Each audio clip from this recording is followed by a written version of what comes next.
মুক্তি দিয়ক ৰঞ্জন দৈমাৰীক মুক্তি দিয়ক ৰঞ্জন দৈমাৰীক মুক্তি দিয়ক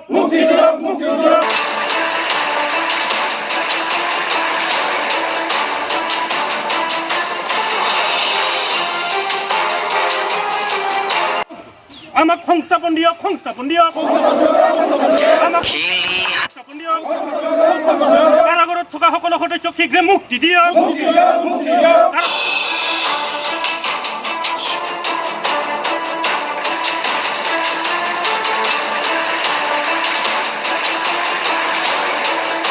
কাৰাগাৰত থকা সকলো সদস্যক শীঘ্ৰে মুক্তি দিয়ক শ্বহীদ পৰিয়ালক এককালীন সাহায্য প্ৰদান কৰক শ্বহীদ পৰিয়ালক এককালীন সাহায্য প্ৰদান কৰক আজি কি কাৰণত আপোনালোকে এই কাৰ্যসূচীটো লৈছে? আজি আমি এই বৰমা হায়াৰ ছেকেণ্ডাৰী ফিল্ডত আমি বহুত ডাঙৰ উদ্দেশ্য লৈ পেলাই আজি এই প্ৰগ্ৰামটো ল'ব লগা হ'ল। আপোনালোকে চবেই জানে যিটো আমাৰ যোৱা 2020 চনত 27 জানুৱাৰীত আমাৰ এনডিবিৰ লগত ভাৰত চৰকাৰ আৰু আসাম চৰকাৰৰ শান্তি চুক্তি হৈ গৈছিলে। শান্তি চুক্তি হোৱাৰ পাছত আমাৰ যিটো ফাউণ্ডাৰ এনডিবিৰ যিটো সভাপতি ৰঞ্জন দৈমাৰী ডাঙৰীয়া তেখেতক চুক্তি হোৱাৰ পাছৰে পৰা তেখেতক আকৌ জেলত সোমাই ৰাখিছে। ইয়াৰ কাৰণে আমি যিহেতু শান্তি চুক্তি হৈ গ'ল, শান্তি চুক্তি হোৱাৰ পাছত পুনৰ আৰু আমাৰ যিহেতু শান্তি চুক্তি হৈ যোৱাৰ পাছতো ৰঞ্জন দৈমাৰী ডাঙৰীয়াক আকৌ জেলত ৰাখিলে। ইয়াৰ কাৰণে আমি ধিক্কাৰ দিছোঁ। যিহেতু আমি শান্তি চুক্তি হৈ গ'ল, শান্তি চুক্তি যদি হৈছে তেতিয়াহ'লে আমাৰ যিহেতু ফাউণ্ডাৰ লিডাৰ আৰু তেখেতৰ লগত যোনবিলাক মোটামুটি আজিৰ তাৰিখত মানে 100জনমান তাৰ লগত আছে, তেখেতসকলকো শীঘ্ৰে মুক্তি দিব লাগে বুলি আমি চৰকাৰত অনুৰোধ জনাইছোঁ। ভাৰত চৰকাৰ, আসাম চৰকাৰ আৰু বিটিআৰৰ মুৰব্বী যিটো প্ৰমোদ বড়ো ডাঙৰীয়া তেখেতকো আমি মুক্তিৰ কাৰণে আহ্বান জনাইছোঁ। আৰু সেই নহয়, যদি 15 আগষ্টৰ আগে আমাৰ ৰঞ্জন দৈমাৰীৰ লগত যোনবিলাক সদস্যসকলে বা লিডাৰসকলে গুৱাহাটী কাৰাবাস হৈ আছে তেখেতসকলে যদি মুক্তি নিদিয়ে তেতিয়াহ'লে আমি এনডিবি আমাৰ এটা কোঅৰ্ডিনেশ্যন কমিটি এটা আছে একত ইমপ্লিমেণ্টেশ্যন কৰাৰ কাৰণে আমাৰ সভাপতি ডাঙৰীয়া ধীৰেন বড়ো, ছেক্ৰেটাৰী ৰঞ্জন দৈমাৰীৰে একালৰ ছেক্ৰেটাৰী আছিলে অঞ্জালু তেখেতে আমি এইদিনা ৰৌতাত এটা ডাঙৰ এটা প্ৰগ্ৰাম ল'লোঁ, এটা আমি সিদ্ধান্ত ল'লোঁ যেতিয়া 15 আগষ্টৰ আগে আমাৰ ৰঞ্জন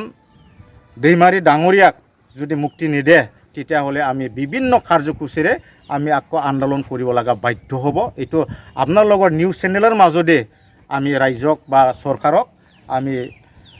ইয়াৰ পৰাই আমি জনোৱা হৈছে। বিটিআৰ প্ৰমোদ বড়োৱে এই আপোনালোকৰ যিবিলাক সমস্যা এই ক্ষেত্ৰত শাসনভাৰ লোৱাৰ পিছত তেখেতে গুৰুত্ব প্ৰদান নকৰাৰ নিচিনা অনুভৱ হৈছে নেকি? ডেফিনেটলি আমি প্ৰমোদ বড়ো ডাঙৰীয়াক আমাৰ যি এনডিবিসকলৰ যিটো প্ৰব্লেম, এই প্ৰব্লেমটো ছল্ভ কৰাৰ কাৰণে তেখেতে কোনো গুৰুত্ব দিয়াটো আমি দেখা পোৱা নাই। কাৰণ হয়, প্ৰমোদ বড়ো ডাঙৰীয়া এদিন সময়ত আমাৰ লগতে একেলগে আমাৰ এই বিটিআৰৰ সংগ্ৰামটো কৰিছিলে ডেম'ক্ৰেটিকভাৱে, আৰু আমি এনডিবিসকলে সশস্ত্ৰ সংগ্ৰাম ত্যাগ কৰি পেলাই যিহেতু চিজফায়াৰত আহিছিলে, চিজফায়াৰত অহাৰ পাছত আমাৰ যোনবিলাক হাতিয়াৰ আছিলে এইটো শান্তি চুক্তিৰ নামত আমি ভাৰত চৰকাৰ বা অসম চৰকাৰৰ হাতত আমি চমজাই দিছিল। এতিয়া আমাৰ লগত এনেকুৱা হাতিয়াৰ নাই। যদি শান্তি চুক্তি হৈছে, শান্তি চুক্তিৰ মাজতে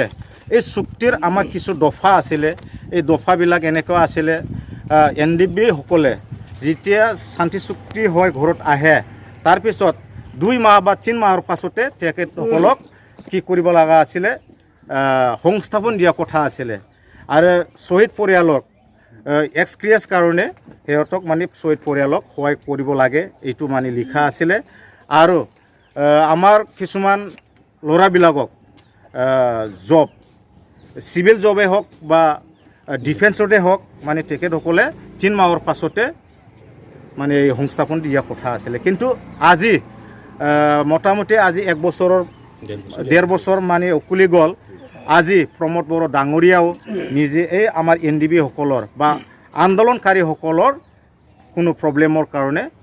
চিন্তা নকৰিলে এইটো স্পষ্ট হৈ পৰিছে। ৰঞ্জন দৈমাৰীক মুক্তি দিয়ক, ৰঞ্জন দৈমাৰীক মুক্তি দিয়ক, আমাক সংস্থাপন দিয়ক, সংস্থাপন দিয়ক, কাৰাগাৰত থকা সকলো সদস্যক শীঘ্ৰে মুক্তি দিয়ক, শ্বহীদ পৰিয়ালক এককালীন সাহায্য প্ৰদান কৰক। रंजन दैमारी सारखौ उदां खालाम, बियार नाब्ला लं लेब, जोबथेसालियाव थानाय NDBफोरखौ उदां खालाम, रंजन दैमारी सारखौ उदां खालाम, बियार नाब्ला लं लेब, जोबथेसालियाव थानाय NDBफोरखौ उदां खालाम,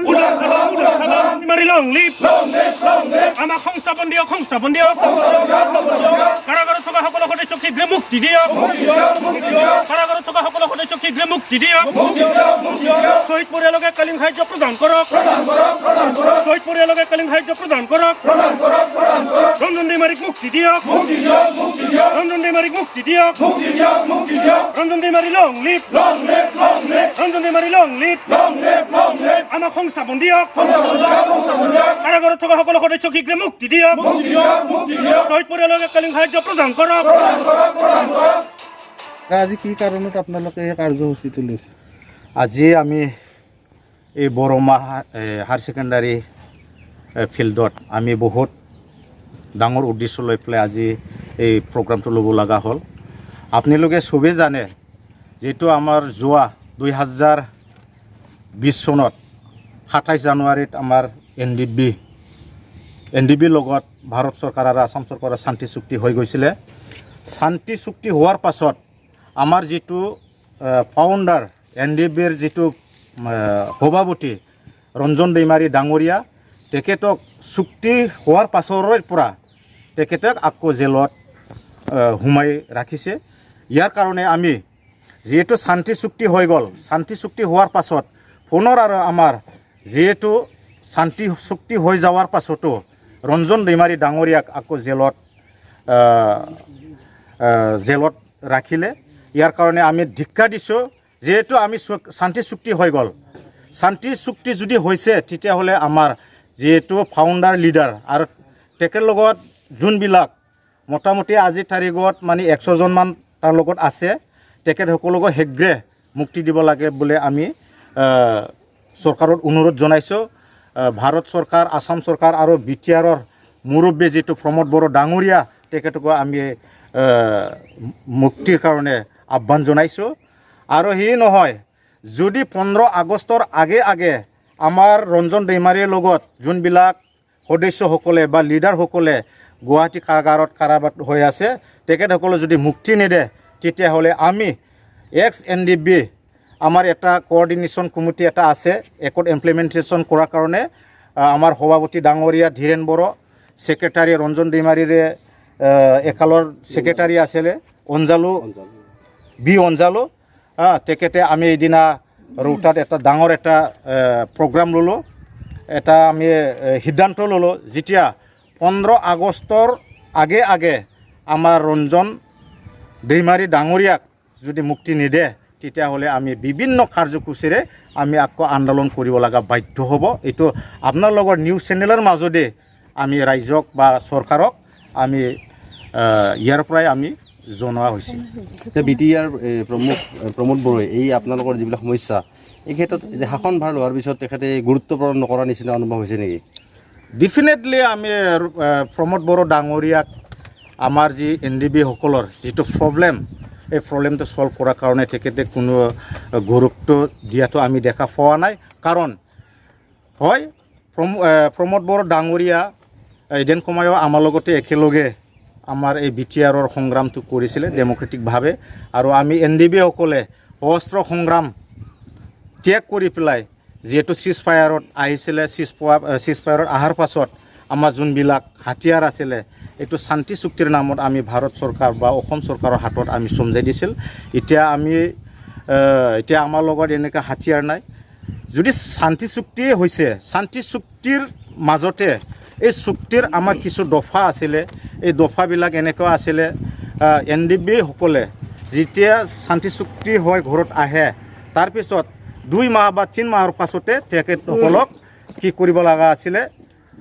সংস্থাপন দিয়া কথা আছিলে আৰু শ্বহীদ পৰিয়ালক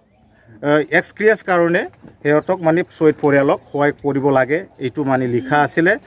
আৰু আমাৰ কিছুমান ল'ৰাবিলাকক জব চিভিল জবে হওক বা ডিফেন্সতে হওক মানে তেখেতসকলে 3 মাহৰ পাছতে মানে সংস্থাপন দিয়া কথা আছিলে কিন্তু আজি মোটামুটি আজি 1 বছৰৰ 1.5 বছৰ মানে উকলি গ'ল আজি প্ৰমোদ বড়ো ডাঙৰীয়াও নিজে এই আমাৰ NDB সকলৰ বা আন্দোলনকাৰীসকলৰ কোনো প্ৰব্লেমৰ কাৰণে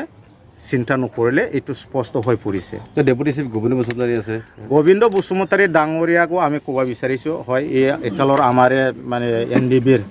ৰঞ্জন দৈমাৰী ছাৰৰ দিনতে তেখেতে জেনেৰেল ছেক্ৰেটাৰী আছিলে কিন্তু ছাৰকো আমি আহ্বান কৰিব বিচাৰিছোঁ কিছুমান সৰু সুৰা কামবিলাক এৰি থৈ হ'লেও NDBৰ যোনবিলাক প্ৰব্লেম এই প্ৰব্লেমটো সলভ কৰাৰ কাৰণে আমি গোবিন্দ বসুমতাৰী ডাঙৰীয়াকো আমি আজি আহ্বান কৰিছোঁ আৰু তেখেতেও মানে আজি আমাৰ এই প্ৰব্লেমবিলাক সলভ কৰাৰ কাৰণে মানে গুৰুত্ব দিয়া নাই বুলি আমি ক'ব লাগিব কাৰণ বহুত বছৰ হৈ গ'ল আৰু তেখেতে চৰকাৰ গঠন কৰা বা ডেপুটি চিফ হোৱাৰ পাছত আজি 8-9 মাহমান হৈ গ'ল কিন্তু NDBৰ কাৰণে কিছু কথা লগতো সি আমাক সহায় নকৰিলে আৰু অফিচিয়েলিও মানে একো মানে সি কাম কৰি নিদিলে ইয়াৰ কাৰণে আমি দুখ লাগিছোঁ গোবিন্দ বসুমতাৰী ডাঙৰীয়াকো আমি এই বৰ্মা ফিল্ডৰ পৰাই আমি আহ্বান জনাইছোঁ আপুনি অসম চৰকাৰৰ এজন MLA বিধায়কো হৈ গ'ল আৰু BTRৰো এজন ডেপুটি চিফ হৈ আজি তাৰিখত কাৰ্যবাহ কৰি আছে গতিকে আপোনাৰ যি পাৱাৰ আছে এই পাৱাৰটো অন্তত NDB মোৰ ভাই বন্ধুসকলৰ কাৰণে অলপ চিন্তা কৰক এইটো আমি আহ্বান জনাইছোঁ এই আপোনালোকে ক'ব খোজে নেকি যে তেওঁলোকে BTR চুক্তি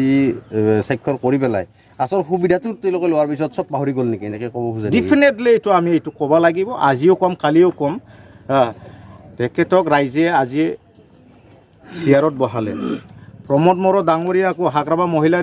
ডাঙৰীয়াক সাইড কৰি পেলাই তেখেতকো আজি চিফ বনালে গোবিন্দ বসুমতাৰী আৰু প্ৰমোদ বড়ো ডাঙৰীয়াই আজি ইমান ডাঙৰ সংগ্ৰামটো নেতৃত্ব দি অহাৰ পাছত আজি এটা এৰেঞ্জমেণ্ট হোৱাৰ পাছত এই চৰকাৰত বহাৰ পাছত নিজৰ সতীৰ্থসকলক আজি তেখেতলোকে পাহৰি গৈছে এইটো আমি ক'ব পাৰে এইটো ৰাইজেও জানে